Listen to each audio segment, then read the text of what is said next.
On a warm Vancouver day in June 1989, the bound and bruised body of a woman was found in the yard of an abandoned house.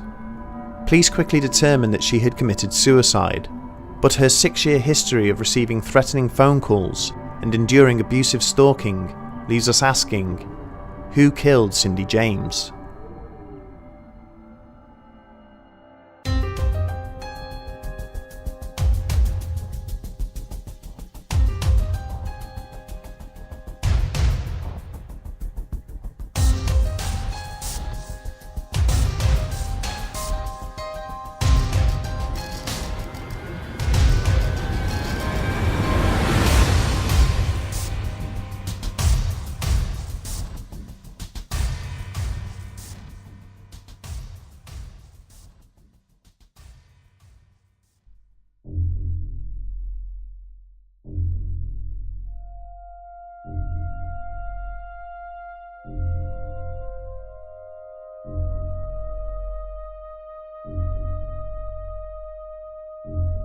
Peeling away from the rest of his team, a Vancouver road worker wandered over to an abandoned house just out of sight of his colleagues. A sickly, putrid stench hung in the air. He didn't dwell on it for too long. After all, the house was well known for its clandestine parties. The odd smell was more than likely a bag of rubbish, split open and left to fester in the summer heat. He made his way into the long, overgrown grass behind the property to relieve himself before getting back to work, and that's when he noticed it. Lying on its side in the yard just a few feet away was the body of a woman, hogtied with her hands and feet bound behind her back.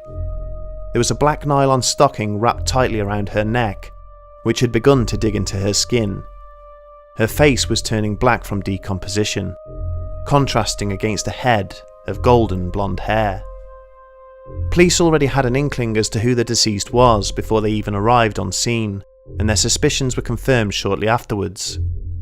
The body belonged to Cindy James, a local middle-aged woman who had disappeared 2 weeks beforehand. Her car had been found abandoned in a neighbourhood car park. Inside, investigators found groceries and a wrapped gift. They also discovered blood on the driver's side door, and contents from her purse had been placed or dropped underneath the vehicle. Despite all the signs pointing towards foul play, police maintained that Cindy had committed suicide. Her blood contained high amounts of a morphine-based drug, and it was theorised that she had overdosed. Even so, the coroner listed the cause of death as an unknown event. This sparked controversy in the local community and split the opinions of armchair investigators all over the world. To even begin to understand such a curious enigma, we must go back to the very beginning. Born in 1944, Cindy Hack lived the first year of her life in Ontario, where her father Otto was stationed as an army doctor. Shortly after the Second World War had ended, the family moved to Vancouver so that Otto could attend university in the hopes of advancing his medical career. This proved unsuccessful, however, and when presented with the opportunity in 1949, he rejoined the military in a training capacity, meaning he would have to work all over the country. This would characterise much of young Cindy's childhood, uprooted regularly, never staying in one place long enough to form the connections that are so important to children of her age. By all accounts, she was an incredibly bright child, who loved books and aspired early on to become a nurse. However, she never really developed a social life as a child. Her parents actively discouraged her from making friends, possibly trying to protect her from the feelings of loss she would have to endure all too often with their itinerant lifestyle. Cindy found even less companionship in her parents. Otto was a strict disciplinarian who treated her as a live-in housemaid rather than a daughter. In 1962, her father's request to work overseas was granted, and he intended to relocate the family to France. Now a young, independent woman of 18, Cindy refused to go with them. Unwilling to move abroad but unable to stay in Ottawa, Cindy instead took a nursing course at Vancouver General Hospital, moving into the nurses' dormitories on site.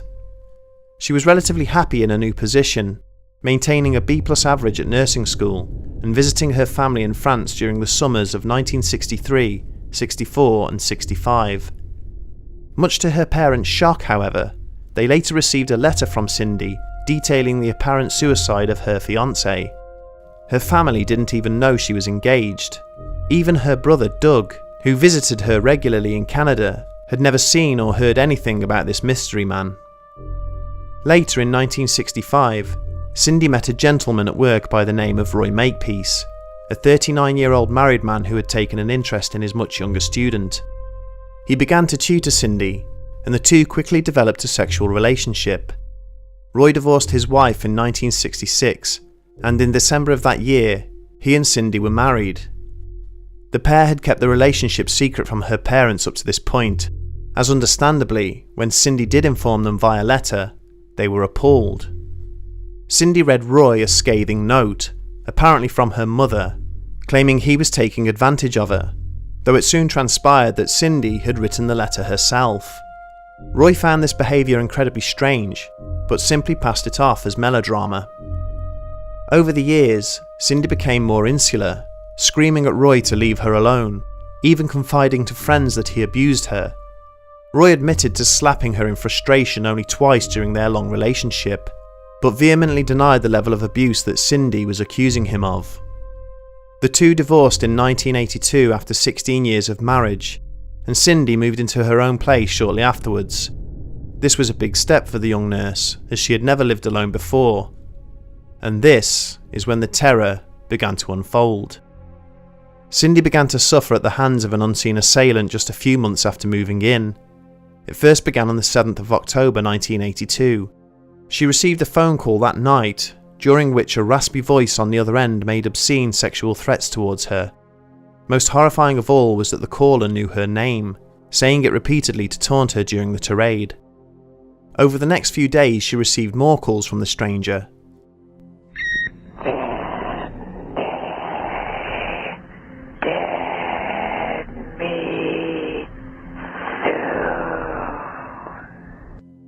On one occasion after hanging up, Cindy felt as though she was being watched. She closed the curtains before the phone rang again, and this time the caller said, "Don't think pulling the drapes means I don't know you're in there." This was enough for Cindy to involve the police, and when they visited her home on the 12th of October, they found nothing out of place in or around the property. Regardless, they advised her to keep a diary of any strange occurrences, and to get an unlisted telephone number. She did as they asked, but the calls didn't stop. If anything, the harassment began to escalate. 3 days later, on the 15th, Cindy and her friend Agnes returned to her home after dinner to find a window broken and her front door ajar. Horrifyingly, her bedroom pillows had been violently slashed, and a front door key was found next to her bed. In the days that followed, she began to find notes made from magazine clippings detailing violent threats against her. As the police became more involved, Cindy met Pat Mcbride, an officer who had been on the force for 8 years. He made it his duty to frequently check in on Cindy, and even moved into her spare room later that month. Despite this added security, police found that Cindy's telephone wire had been cut early in November. Mcbride later found a pair of wire clippers on top of his toolbox, which he did not remember using. The following month, police found Roy, Cindy's ex-husband, parked behind her house. He claimed that he was there to protect her, but admitted that she had not been aware of his presence. Roy asked Cindy to move back in with him, but unable to trust him, she refused. Instead, she planned to move away. Just days before she was due to relocate, Agnes found Cindy collapsed on her basement stairs. She was bleeding badly, having been cut 14 times.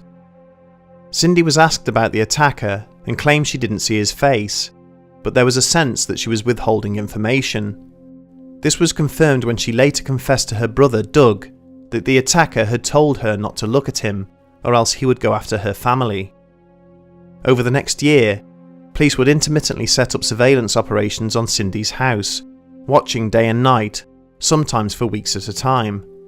At no point during any of this observation did any incident occur, yet as soon as the surveillance ceased, the calls and notes would return. In 1983, Cindy moved again to a smaller house closer to work. She took a vacation to escape the harassment, and for a time, it seemed as though she had evaded her stalker for good. Unfortunately, this would turn out not to be the case. Upon returning to her job after months of silence, Cindy discovered a note at her place of work reading, "Welcome back." In October that year, a cat was found on Cindy's lawn, strangled and with a note next to it reading, "You're next." Now fearing for her life, she was introduced to Ozzy Caban, a big-name security contractor who had protected royalty, statesmen and celebrities alike. However, even he could not protect her. One night, Ozzy was called to Cindy's house. After his knocking went unanswered, he kicked the front door in to find her unconscious, with a black stocking tied tightly around her neck, and chillingly, a paring knife stabbed through her hand, pinning a note which read, "Now you must die." By this time, Cindy had reached breaking point, and after threatening suicide, was committed to Lionsgate Hospital under a new surname. After 5 days, doctors decided that she was no longer a suicide risk and released her into the care of her friends and family. Even so, the harassment continued. Again, Cindy relocated, this time to Richmond, trying once more to escape her waking nightmare. Sadly, things only took a turn for the worse. On December the 5th, 1985, Cindy was found dazed in a ditch more than 6 miles from her home. She was near hypothermic, wearing minimal clothing, and curiously, a large men's work boot on one foot.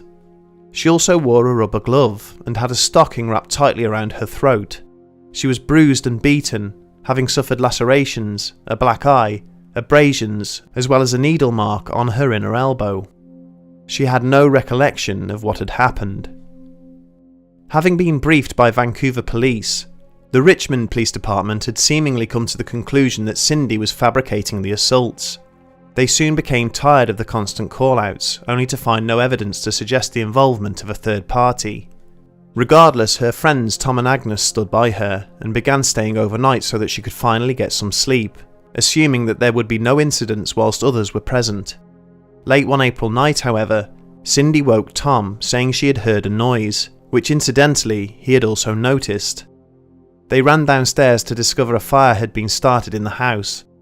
They attempted to call the fire department, but found that both the telephone line and the panic button Ozzy had installed had been disconnected. Some witnesses claim that Cindy was calm up until the police arrived on the scene. Only then did she begin crying and screaming, which perplexed onlookers who were caught off guard by this sudden and dramatic display. Investigators concluded that Cindy was most likely the one who had started the fire. However, Tom and Agnes resisted this, claiming Cindy would never endanger their lives. Early the following month, Cindy was hospitalised for extreme depression. She was then transferred to another facility better equipped to cater for her, where she would be psychoanalysed. She was diagnosed with hysteria, paranoia, schizophrenia, psychopathy, and hypochondriasis. She was released after 10 weeks, but the torment soon restarted. On October the 26th, her panic button was pressed. She was found hogtied, naked from the waist down and choked with a stocking, halfway inside her car. She remembered nothing of how she got there. A knot expert claimed that she could not have restrained herself in such a way. However, the police dismissed this. Her alarm went off multiple times over the coming months, but little credence was given to her situation. The apparent harassment continued unabated for the next 3.5 years, before things finally reached a tragic and horrifying conclusion. On the evening of May the 25th, 1989, Agnes visited Cindy's house for their scheduled game of bridge. She knocked but heard nothing from inside the house. This instantly raised alarm bells. A search party was sent out and soon, her car was found in a nearby supermarket car park. Forensics were called, who went over the vehicle with a fine-toothed comb. They discovered the freshly purchased groceries, along with the gift for her friend's child, and a receipt from depositing her paycheck at 7:58 p.m. that evening. They also detected the traces of blood on the driver's side door and found contents from Cindy's purse underneath the car. It appeared as though a kidnapping had taken place. Roy was the immediate suspect, but he had a strong alibi, leaving investigators with little to go on. Cindy's body was discovered 2 weeks later, and according to the men who found her, there had been no effort made to conceal her body. This time, the expert claimed that the knots would have easily been replicated by Cindy, demonstrating the technique to police. Toxicology reports showed a lethal dosage of morphine-based medicine in her bloodstream, which was unlikely to have been ingested involuntarily according to investigators. The coroner's report listed the cause of death as an unknown event, and to this day, nobody has been charged in connection with the death of Cindy James. Despite being listed in this way, the police are adamant that the death was in fact a suicide. Not one shred of evidence was ever found, clearly suggesting another party was involved. Not a fingerprint, a hair, or scrap of DNA. There were several suspects, however. Roy Makepeace primarily, as he was initially accused by Cindy and her family of being her attacker. During a hypnosis session in 1984, Cindy even recalled Roy murdering 2 people on a boating trip.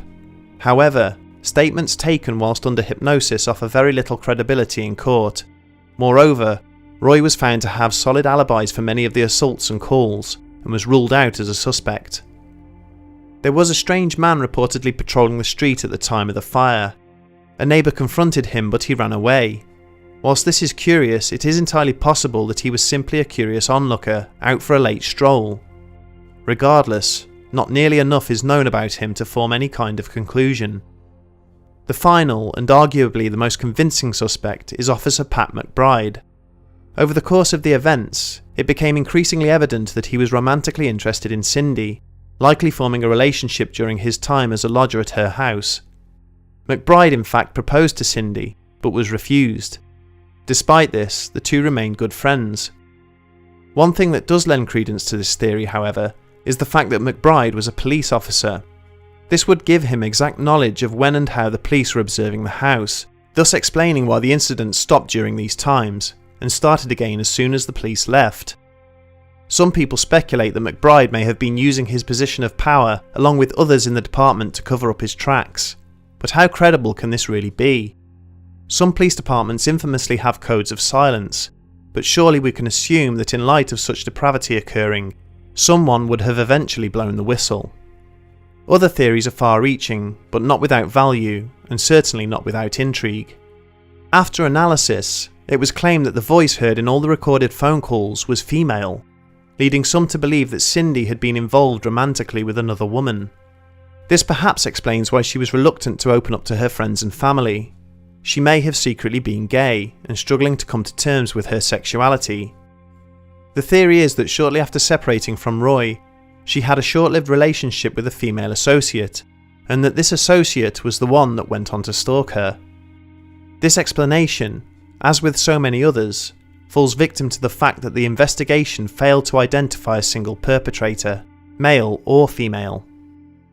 Two final theories both suggest that Cindy's mental instability played a crucial role in her death.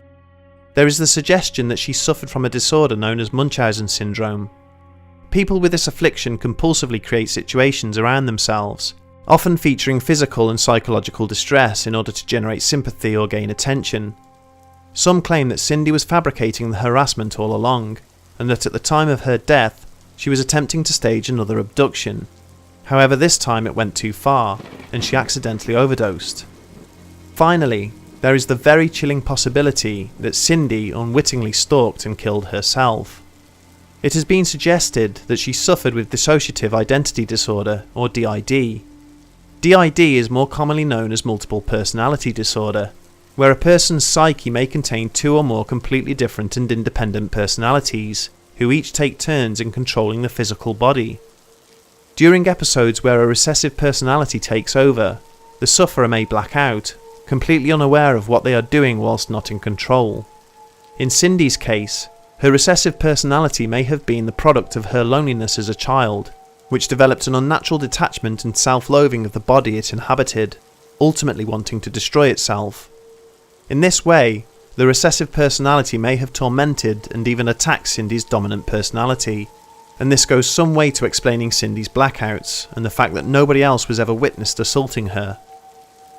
So, is there a depraved murderer walking free in British Columbia to this day?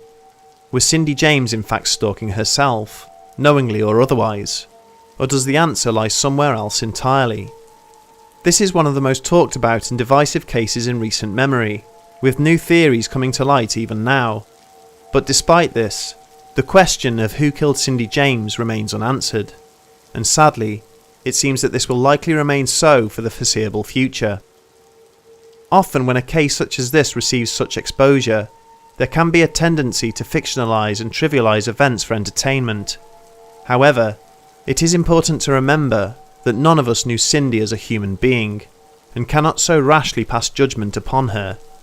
Cindy James was a living, breathing person, with friends and family who still mourn her death and love her to this day. To those closest to her, we hope that all the questions surrounding this case will one day be answered.